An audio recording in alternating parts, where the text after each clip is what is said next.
마지막으로 올림픽 관련해갖고 뭐 몇 가지 얘기를 좀 드리고 싶어요. 지금 올림픽 관련한 시청률이 최악 아니겠습니까? 일본 도쿄올림픽 할 때 3분의 1 수준밖에 안 나온대요. 그게 어떤 이유에서 안 나올까라는 걸 좀 생각해 봅니다. 게임은 지금까지 역대 선수단도 이렇게까지 한 적이 없을 정도로 엄청난 성과들을 지금 올리고 있어요. 특히나 기대하지도 않았던 종목과 선수들이 금메달을 막 따오면서 또, 뭐, 전통적인 강자 종목 안에서는 당연히 선전을 하면서 지금, 금메달 목표를 벌써 거의 다 80%까지 완료할 정도로 엄청난 성과들을 내고 있습니다. 근데 국민들이 여기에 대해서 환호하거나 기뻐할 수가 없어요. 왜냐면 우리 선수들의 업적은 자랑스러운데 지금 내 나라가 자랑스럽지가 않아 지금. 이걸 보고 기뻐하고 이걸 갖다가 뭐 온 국민이 좋아하고 열광하는 축제로 이끌어갈 수가 없다니까. 어?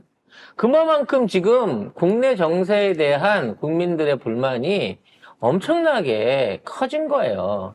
난 그중에 제일 가슴 아픈 또 그 뭐랄까 자랑스러운 메달 중에 하나가 우리 그 독립유공자 후손으로서 그 일본의 그 많은 방해와 회유를 물리치고 한국에 들어와서 한국 국가대표가 돼갖고 이번에 올림픽에 출전해서 은메달을 따는 허미미 선수의 어떤 그 스토리가 아닐까라는 생각을 해봅니다. 관련된 거 기사 잠깐만 읽어주실래요? 네, 한국 유도 허미미 선수가 은메달을 획득했습니다. 허미미 선수는 한국인 아버지와 일본인 어머니 사이에서 태어나서 일본에서 자랐는데요. 아버지가 유도 선수였다고 해요. 그러다가 2021년에 할머니가 세상을 떠나면서 유언을 남겼습니다. 한국 국가대표로 선수 생활을 하길 바란다는 거였는데요. 그래서 고민 없이 한국행을 선택했고 유도팀에 입단을 하게 됩니다. 그러다가 자신이 독립운동가 허석 선생의 5대 손임을 알게 되는데요. 이 허석 선생은 일제강점기 당시 항일 경문을 붙이다 옥고를 치렀고 1991년엔 건국훈장 애국장에 추서됐습니다. 몰랐죠.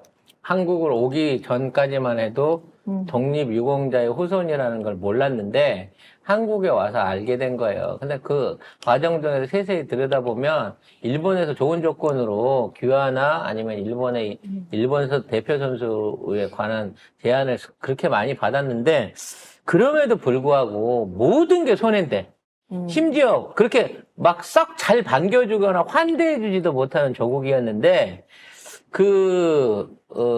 할머니의 말씀을 새겨가지고 자랑스러운 한국의 대표가 되기 위해서 희생할 수 있는 이런 어떤 국민들의 마음을 어느 날 대한민국의 정치와 위정자들이 과연 제대로 이해하고 거기에 부응하는 정치를 하고 있는가라는 생각을 할 때 너무 가슴이 아픕니다.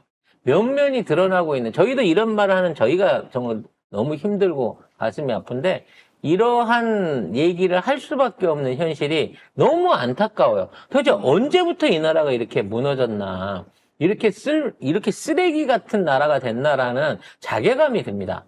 근데 지금 돌이켜놓고 생각해 보니까요, 김건희가 뭐 2년 전에 갑자기 나타난 것도 아니고 조나묵이나 르네상스나 이런 애들이 애초에 없었던 게 아니잖아요. 그렇죠. 지금 뭐 대장동에 있는 55 클럽 같은 애들의 건수라든지, 뭐 부산저축은행에 연관돼 있는 라임에 연관된 수없이 많은 정치인들과 깡패들과 그리고 검사와 경찰과 세관원과 마약범까지 대한민국의 온갖 비리와 나쁜 짓을 하는 놈들은 사실은 우리 등 뒤에서 서로 손에 손잡고 이 짓거리를 오랫동안 유지해오고 있었더라는 거야. 근데 그동안 우리가 그걸 보질 못했어요. 너무나 견고하게 위장을 하고 이런 것들을 안 드러내놓고 있었기 때문에 우리가 대한민국의 그 치부, 민낯을 들여다보지를 못하고 있었단 말이지. 근데 최근 들어서 우리 건희가 정말 전방위로 나대주기 시작하면서부터 이 모든 계열에 있는 게 뭐 공무원 사회부터 시작해갖고 기업들, 법조계, 지금은 뭐 홍명보로 대표가 되는 스포츠계, 축구계 이런 데까지 한 번 잘못된 놈들이 조직을 장악하고 기득권을 발휘하기 시작하면 어떻게 조직이 망하는가, 나라가 망하는가를 정말 선명하게 눈에 보여주고 있어요. 이런 상황 속에서 안 망하고 있는 게 정말 희한한 거야, 대한민국은.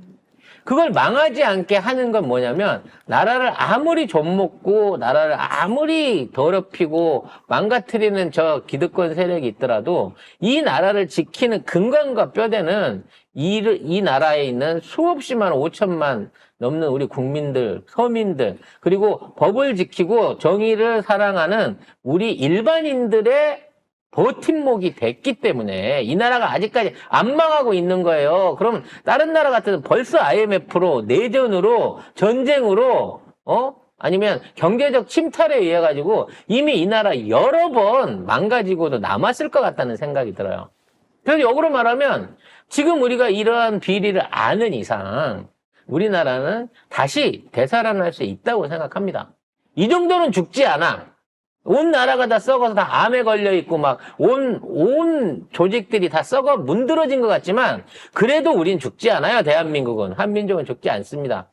이 썩어 문드러진 것들을 하나하나 도려내고 치유해서 진짜 건강하고 튼튼한 대한민국이 되면 저는 우리가 세계 1등 국가하는 거 아무런 어려움 없을 것 같아요.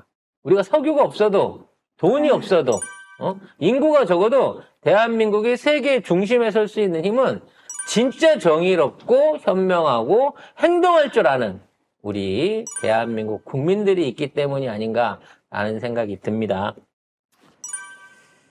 홍명보 얘기를 하려고 했는데 좀 밀고 가겠습니다. 조금 나중에 할게요. 홍명보가 어저께 인터뷰를 했는데 너무 괘씸해가지고 윤석열 패듯이 펴려고 했는데 홍명보는 애교니까 지금 당장에 있는 우리 빌런들을 하나하나 조지고 나면 지금 대한축구협회 같은 이런 그 쓰레기 기생 조직들도 나중에 정상화가 당연히 될 거라고 생각을 합니다.